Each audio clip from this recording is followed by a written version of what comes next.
Every morning, tens of millions of Americans over 60 sit down to a breakfast they believe is keeping them healthy. Orange juice, whole grain toast, a bowl of cereal with low-fat milk, maybe a yogurt parfait with granola on top. These are not fringe choices. They are the options recommended for decades by nutrition guidelines, food pyramids, and breakfast cereal marketing budgets that dwarf most countries' GDP. They are what hospitals serve, what dietitians handed out on photocopied sheets in the 1980s and 1990s, what your doctor probably still considers reasonable. And for a cardiovascular system over 60, one operating with stiffer arteries, a slower metabolic response to glucose, and inflammatory pathways that are already running hotter than they were at 40, the research published in the last decade tells a very different story about what those foods are doing first thing in the morning.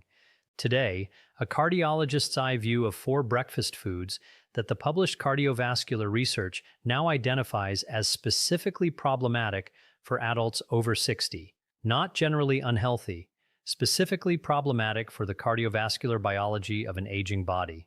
The distinction matters, and I am going to explain it precisely. 4 foods, the mechanism behind each one, the evidence, and what to eat instead, because this video is not about telling you what to give up. It is about understanding why, so you can make a choice that your heart will still be benefiting from a decade from now. The research I review focuses specifically on cardiovascular risk in adults over $60, where the findings are often meaningfully different from population-wide nutrition research that mixes age groups. The cardiovascular system after 60 responds differently. The evidence reflects that, and that evidence almost never makes it into the morning conversation. Watch this one carefully. Food number 2 is the one that surprises people most, because it carries a health halo so strong that questioning it feels counterintuitive. But the mechanism behind what it does to arterial inflammation after 60 is impossible to ignore once you understand it. Before we get to the 4 foods, tell me in the comments, what does your typical breakfast look like? I genuinely want to know. And stay through to the end, because after food number 1, I am going to give you a practical replacement breakfast that addresses every mechanism we discuss, and it takes less time to prepare than a bowl of cereal. Let me set the biological stage, because it changes everything about how we should think about morning food choices after 60. The cardiovascular system over 60 has 3 characteristics that are meaningfully different from a younger system, and all 3 are most relevant in the morning hours. First, arterial stiffness. With age, the elastic fibers in the arterial walls, the components that allow arteries to expand and contract with each heartbeat, are progressively replaced by stiffer collagen. The result is a cardiovascular system that is less able to buffer the pressure wave generated by each heartbeat. Blood pressure variability increases. The heart has to work harder against greater resistance. Second, postprandial inflammation, the inflammatory response after eating. In a younger body, eating triggers a modest, short-lived inflammatory response as the immune system manages the influx of nutrients. After 60, this postprandial inflammatory response is larger in magnitude and longer in duration. The same meal generates a more significant inflammatory signal in an older cardiovascular system. Third, impaired glucose regulation in the morning specifically. We covered the dawn phenomenon in a previous video, the overnight glucose production that leaves blood sugar running higher in the morning even before eating. Add a high glycemic breakfast to an already elevated morning blood sugar, and the resulting glucose spike creates a specific form of oxidative stress on the endothelium, the thin cell layer lining every blood vessel. That oxidative stress, repeated daily, is one of the most well-documented mechanisms of accelerated arterial aging. These 3 characteristics, arterial stiffness, amplified postprandial inflammation, and impaired morning glucose regulation, are the lens through which we evaluate every food on this list. Food number 4, fruit juice, orange juice, apple juice, grape juice, including varieties labeled 100% juice, no added sugar, fresh squeezed. This one carries one of the most durable health halos in American breakfast culture, and the cardiovascular research on it in adults over 60 is unambiguous. Here is the mechanism. Whole fruit contains sugar, primarily fructose and glucose. But that sugar is enclosed within plant cell walls. The fiber matrix slows digestion. The sugar is released gradually. The glucose and fructose enter the bloodstream over a 30 to 60-minute window, giving the pancreas and liver time to process them. Juice removes the fiber and the cell wall structure entirely. What remains is liquid sugar, with roughly the same sugar content as the whole fruit, but no structural barrier to slow absorption. A glass of orange juice, 8 ounces d'huile, contains approximately 21 grams of sugar and virtually no fiber. It enters the bloodstream within 15 to 20 minutes of consumption. For a cardiovascular system over 60, this rapid sugar delivery creates a glucose spike that triggers two immediate problems. First, a sharp rise in blood glucose generates a burst of oxidative stress in the endothelium. Endothelial cells exposed to rapid glucose spikes produce fewer nitric oxide molecules, and nitric oxide, as we discussed in the watermelon video, is the primary molecule that keeps blood vessels relaxed and flexible. Less nitric oxide, stiffer, more constricted vessels.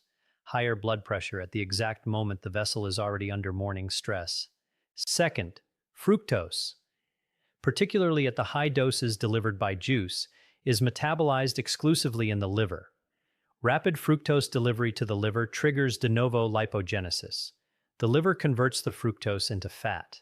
That fat raises triglyceride levels and contributes to a postprandial lipid profile that is measurably atherogenic, meaning it promotes plaque formation in the arteries. A 2019 study in the Journal of the American Heart Association followed over 13,000 adults and found that daily fruit juice consumption was associated with a 24% higher risk of cardiovascular mortality, while whole fruit consumption was associated with reduced risk. Same fruit, different form, opposite cardiovascular outcome. The replacement, eat the whole fruit. An orange, an apple, a handful of berries. The sugar content is similar. The fiber is intact. The glucose delivery is gradual. The cardiovascular consequence is reversed. Food number 3, granola, and granola-topped yogurt parfaits, which carry perhaps the most powerful health halo in the modern breakfast category. This is the one that surprises people, because everything about the visual and marketing language of granola says health: oats, nuts, seeds, natural sweeteners, small batch, artisanal. Here is the mechanism behind why granola is specifically problematic for cardiovascular health after 60. Commercial granola, including premium, natural, and organic varieties, is almost universally produced through a process that combines rolled oats with oil and sugar, then bakes the mixture at high heat. The baking process does two things to the nutritional profile. First, the rolled oats used in granola have been pre-processed, steamed and flattened, which significantly increases their glycemic index relative to intact whole oats. Rolled oats already have a glycemic index of 55 to 65. Baked into granola, that number typically rises to 65 to 75. For a cardiovascular system over 60 dealing with impaired morning glucose regulation, this is a meaningful difference. Second, the combination of oil, sugar, and high heat produces advanced glycation end products, AGS. AGS are compounds formed when sugars bind to proteins or fats under heat. They accumulate in arterial walls, stiffen collagen, and accelerate the very arterial stiffening that is already the primary structural problem in the aging cardiovascular system. A 2020 review in the journal Nutrients examined dietary AGE intake and cardiovascular risk across age groups. The finding was consistent. Adults over 60 whose diets were highest in dietary AGEs showed significantly higher markers of vascular inflammation, arterial stiffness measured by pulse wave velocity, and carotid intima media thickness, a direct structural measure of arterial wall changes, compared to age-matched adults with lower AGE diets. The granola parfait compounds the problem. Many yogurt parfaits served in cafes or sold pre-made contain flavored yogurt, which adds 15 to 25 grams of sugar, topped with 50 to 80 grams of granola, which adds another 15 to 30 grams of sugar, plus the AGE load. The total is frequently 40 to 55 grams of sugar in a single breakfast that has been mentally categorized as health food. The replacement? Plain full-fat Greek yogurt, no flavoring, no added sugar, with fresh berries and a tablespoon of raw walnuts or raw almonds. No baking, no AGEs. The protein and fat profile of the Greek yogurt slows gastric emptying. The berries add polyphenols that directly support endothelial function. The raw nuts provide omega-3 and monounsaturated fat without the heat processing that creates the AGE burden. Food number 2, processed breakfast cereals, including, and I want to be specific here, the varieties with heart-healthy claims on the label, the ones with the red heart, the ones that say may reduce cholesterol, bran flakes, corn flakes, most commercial mueslis, puffed grain cereals of every description. The heart-healthy label on these products is based on a single claim. They contain whole grain or oat fiber, which has been shown to reduce LDL cholesterol. That claim is true. Oat fiber, specifically beta-glucan, does reduce LDL.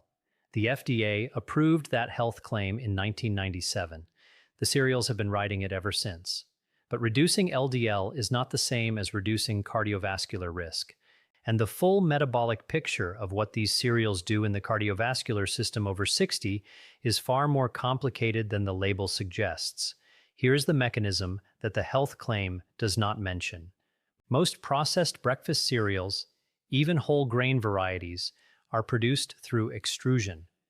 Grain is cooked under extremely high temperature and pressure, then forced through a die to create the flake, puff, or ring shape. The extrusion process gelatinizes the starch completely. The result is a food that, regardless of its fiber content, has a glycemic index ranging from 70 to 95, equal to or higher than white bread.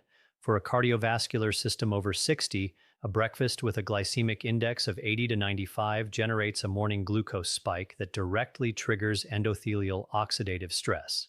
The same spike we discussed with juice, the same nitric oxide suppression, the same endothelial dysfunction, repeated every morning. A 2021 meta-analysis in the European Journal of Preventive Cardiology examined 18 studies on dietary glycemic index and cardiovascular outcomes in adults over 60. Higher dietary glycemic index was associated with a 33% increased risk of major cardiovascular events in this age group. Not in younger populations, specifically in adults over 60, where the impaired glucose regulation amplifies the consequences of glycemic spikes, and the milk that goes on the cereal adds a variable worth addressing. Low-fat milk, the standard pairing, removes the fat that would slow gastric emptying and buffer the glycemic response. The combination of high glycemic cereal with low-fat milk produces one of the most rapid morning glucose deliveries in the breakfast category. Full-fat milk or no milk at all would alter this equation, but neither is what the heart-healthy label is picturing. The cholesterol reduction from the oat fiber is real, but for a cardiovascular system over 60 dealing daily with glycemic endothelial stress, the sugar spike that comes with the cholesterol benefit is a transaction that may not be worth making.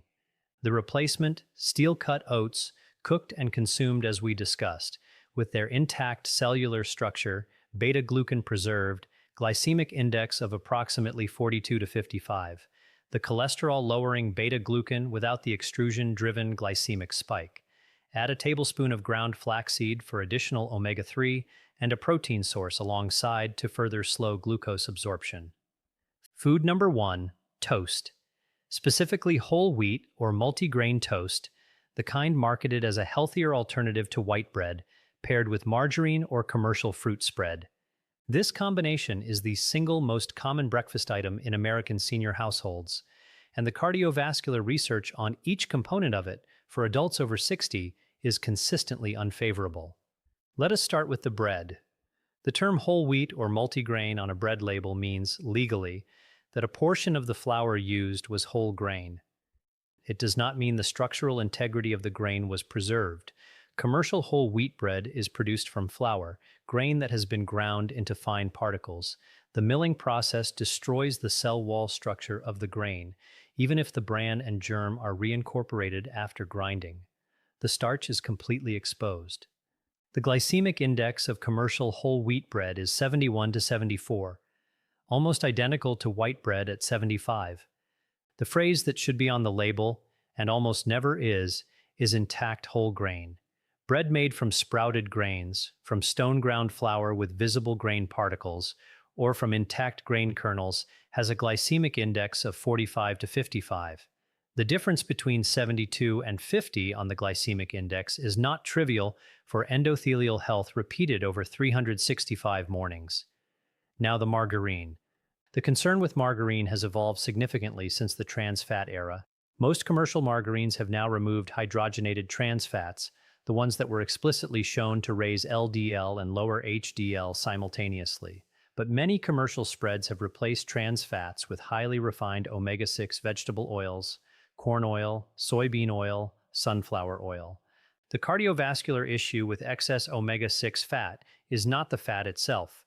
Linoleic acid in appropriate amounts is essential. The issue is the ratio. The human body evolved with a ratio of omega-6 to omega-3 fatty acids of approximately 1:1 or 2:1. The typical Western diet now delivers a ratio of 15:1 or higher, driven largely by processed seed oils. Excess omega-6 in the cellular environment is pro-inflammatory. The membranes of immune cells and endothelial cells enriched with omega-6 produce more arachidonic acid, the precursor to inflammatory eicosanoids. For a cardiovascular system over 60, where postprandial inflammation is already amplified, a breakfast that tilts the omega-6 balance further in the inflammatory direction compounds a problem that is already running. A 2022 analysis in the American Journal of Clinical Nutrition followed adults over 65 for 8 years and found that those with the highest dietary omega-6 to omega-3 ratios had significantly higher rates of carotid plaque progression, a direct imaging measure of atherosclerosis, compared to those with lower ratios, independent of total fat intake. And the fruit spread, jam, jelly, marmalade, adds the final layer. Most commercial fruit spreads contain 10 to 15 grams of added sugar per 2 tablespoon serving. On top of the glycemic load from the bread, this pushes the total morning glucose delivery of the toast and spread combination to rival a sugared cereal. The replacement, if bread is the anchor of your morning, choose sprouted grain bread, Ezekiel style, or sourdough made with long fermentation. The fermentation process in sourdough reduces the glycemic index through the production of organic acids that slow starch digestion. Pair it with extra virgin olive oil instead of margarine, monounsaturated fat, rich in oleic acid and polyphenols, with consistent cardiovascular benefit in the research. Top with avocado or a whole egg for protein, fat, and potassium without added sugar. Let me give you the practical alternative because I promised it at the start. A cardiovascular protective breakfast for adults over 60, built from the mechanisms we have covered today, looks like this. A base of plain, full-fat Greek yogurt or 2 whole eggs, cooked in olive oil or butter, not a vegetable oil spray.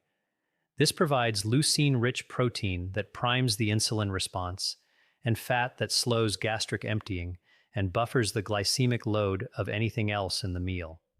A small portion of whole fruit, berries are optimal for polyphenols that support nitric oxide production and endothelial function, not juice, the whole fruit. A tablespoon of raw walnuts or ground flaxseed, omega-3 enrichment, membrane-level anti-inflammatory effect, insulin receptor responsiveness improvement. If you want oats, steel-cut oats cooked with intention, with chia seeds added. Not instant, not granola. The intact grain with its beta-glucan enclosed where it delivers maximum cholesterol benefit and minimum glycemic spike. No juice, no cereal, no granola, no commercial spread on commercially milled bread. Total preparation time, 5 minutes for yogurt and berries, 20 minutes for steel-cut oats, with a Sunday batch cook making it 2 minutes on every other morning. The 4 foods we covered today, fruit juice, granola, processed cereals including heart-healthy labeled varieties, and whole wheat toast with commercial spread, share a common thread. They were designed, marketed, and for a time genuinely believed to be protective of cardiovascular health. The research base they were built on was real but incomplete. It measured cholesterol. It measured fiber. It did not measure postprandial glucose response in adults over 60. It did not measure endothelial oxidative stress. It did not measure AGE accumulation in arterial walls. It did not measure the omega-6 to omega-3 ratio. The research that has now measured all of those things tells a more complicated story, A story that suggests the cardiovascular breakfast most seniors grew up believing in may be one of the most consistent daily insults to the cardiovascular system they are trying to protect. If you have cardiovascular disease, are on blood-thinning medications, or are managing a complex cardiac condition, please have this conversation with your cardiologist before making significant dietary changes. The foods we discussed as replacements, olive oil, eggs, full-fat dairy, interact with certain cardiac medications and conditions in ways that deserve individual medical review. For everyone else, the morning meal is the single most consistent dietary decision you make for your cardiovascular health. Making it once, consciously, based on the mechanism, changes 365 days a year of cardiovascular input. Leave a comment below. Of the 4 foods we covered today, juice, granola, cereal, or toast, which one surprises you most? And what is the one thing in your current breakfast you think you will change first? I read these. Your answers matter. They shape what I cover next. The next video covers the morning drink that the cardiovascular research now identifies as one of the most consistently protective things an adult over 60 can consume, and the specific way of preparing it that doubles the cardiovascular benefit compared to how most people drink it. That one is next.